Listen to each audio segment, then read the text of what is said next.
Hello everyone. Today I am dehydrating bananas. I'm Rebecca from stockingmypantry.com.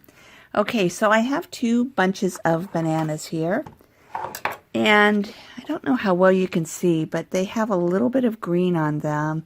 And so you want bananas that are ripe but not too ripe. They'll do better if they're not overly ripe. Now I'm going to do an experiment, a couple of experiments with these.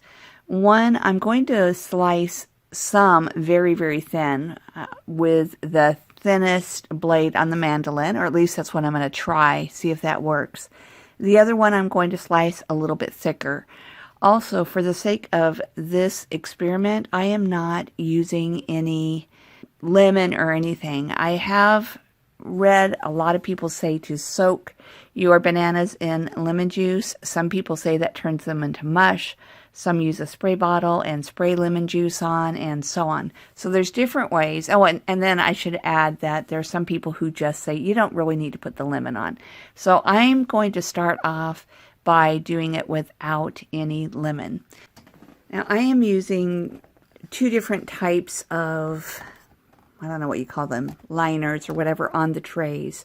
One is a fruit leather one, and then I am also using on some of the trays this type of mesh type of insert type of thing. And the reason is that since bananas are, well, they'll likely be very sticky, and so it's better to use a liner rather than just doing them straight on this. It would probably stick really bad on this. And I only have, I think I have about 5 of each type of liner, and I have 10 trays. So I'm prepared to use up all 10 trays, and that's why I'm putting some on the solid plastic and some on the mesh tray. So what I think that I'll do is, like I said, I'm going to do the first bunch of bananas really, really thin sliced, and since those are so thin, I'll put them on this type of tray just because I don't think they'll need the air circulating as much. At least that's my idea. And then the ones that are a little bit thicker sliced, I'll put on the mesh trays. All right, so let's get to slicing up the bananas. Yeah, you do have to be careful with mandolin. The blade's really sharp.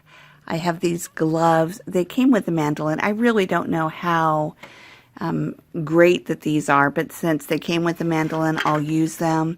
And when it gets down a little bit closer, I'll stick the banana on there, and so that will protect my hands. Okay, let's start by peeling the first banana and get right to it.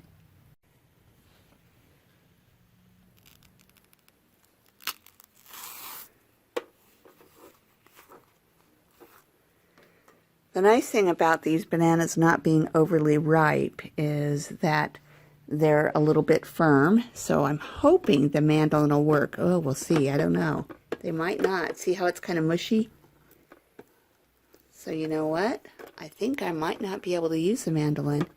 The slices are coming through, but there's an awful lot of mush coming through as well. So much for that idea. I am just going to slice them. I think if they were a little bit riper than, or excuse me, less ripe, then I'd probably be able to do it. But I'm just going to use the knife, and they'll probably all be about the same thickness. I'm not a very precise person, so I'm just going to do the best that I can. All right.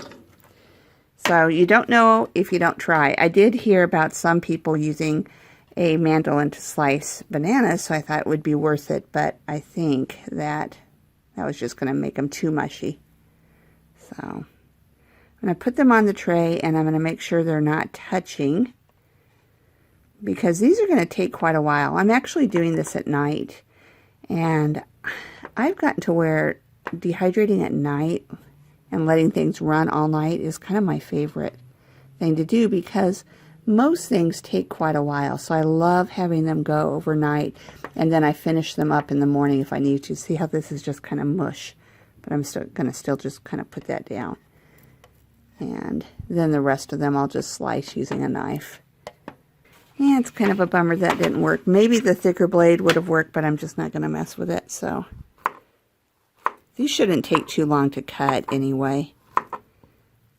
And I think I'll be able to get them, you know, a reasonable level of, uniformity, even though, as I said, I'm not a precise person at all.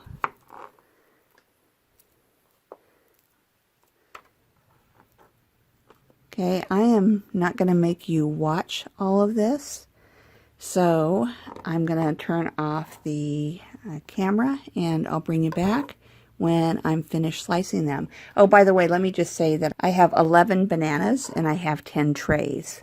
So I'm hoping to put about 1 banana on each tray, and up probably the top tray I'll put more, just because the dehydrator that I'm using is the Nesco, and it has the heat and the fan at the top, and so that level, the first tray dries the fastest, so I'll probably put 3 bananas on that tray. All right, I'll bring you back when I have everything sliced up. Okay, I have all 10 trays loaded up. This is the top tray, and you can see that it's pretty full, but nothing's overlapping or anything.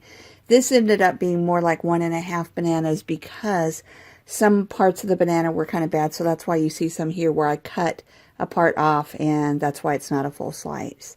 But anyway, I'm going to set the dehydrator temperature for 135, and then I'll be going to bed pretty soon, and when I get up in the morning, I'll show you what everything looks like. See you in the morning. It's now the next morning, and they've been going around 10 hours.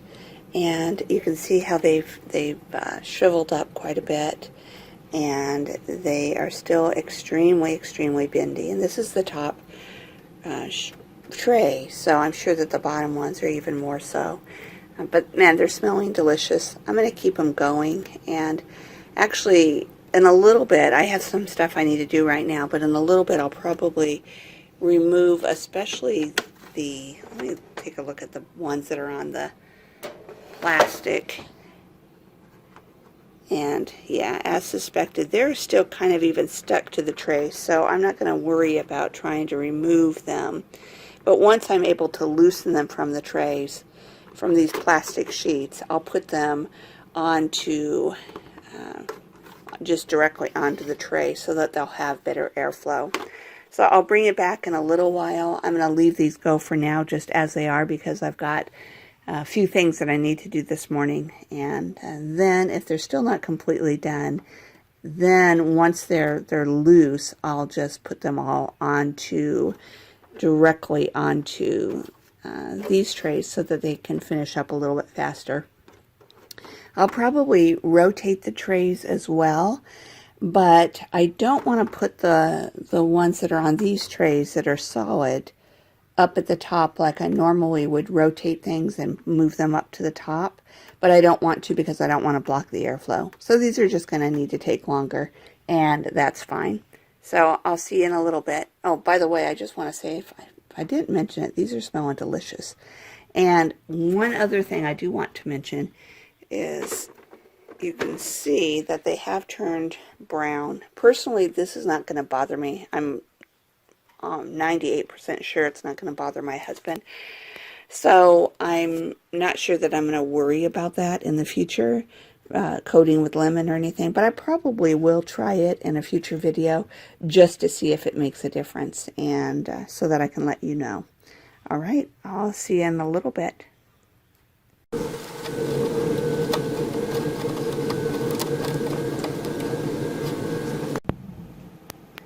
Hello everyone. These are finally done. They ended up taking about 16 hours. And as you can see, they did turn out really dark. I'm okay with it because they taste really good and it doesn't really bother us. But next time I probably will try using some lemon juice and see if that makes a difference.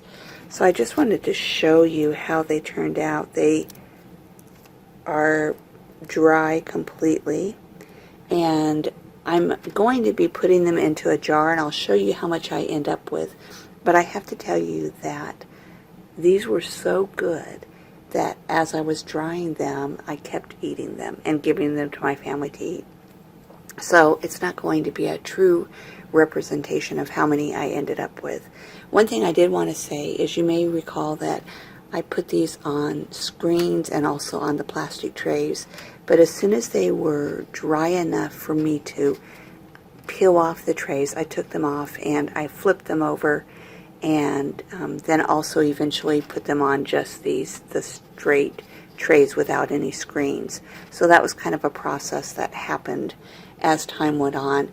Initially, they were just like really stuck, and so it took quite a while. They had to be fairly dry before I could pull them off.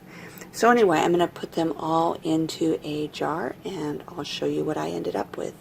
So this is what I ended up with, and by the way, if I'm talking really quiet, it's because I happen to be doing this in the middle of the night and my family is sleeping, so I don't want to wake them up. But anyway, I ended up with about a quart and half a pint of bananas.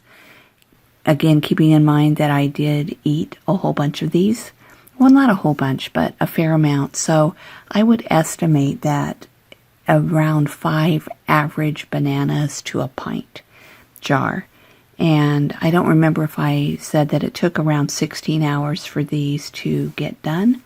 Again, they turn dark, but they taste delicious, and so I'm happy with them. I'll definitely be making these again. And next time I'll probably try spraying with some lemon juice just to try it out and see if it makes a difference. But I asked my husband if it bothers him that they're dark, and he said no, and it doesn't really bother me either. So unless I was using them in a gift or something like that, it doesn't really bother me that they're dark. But anyway, I hope that you found this helpful. If you did, I'd appreciate it if you would like this video. And if you haven't already done so, if you would subscribe to my YouTube channel. Thanks so much, everyone. Have a great day.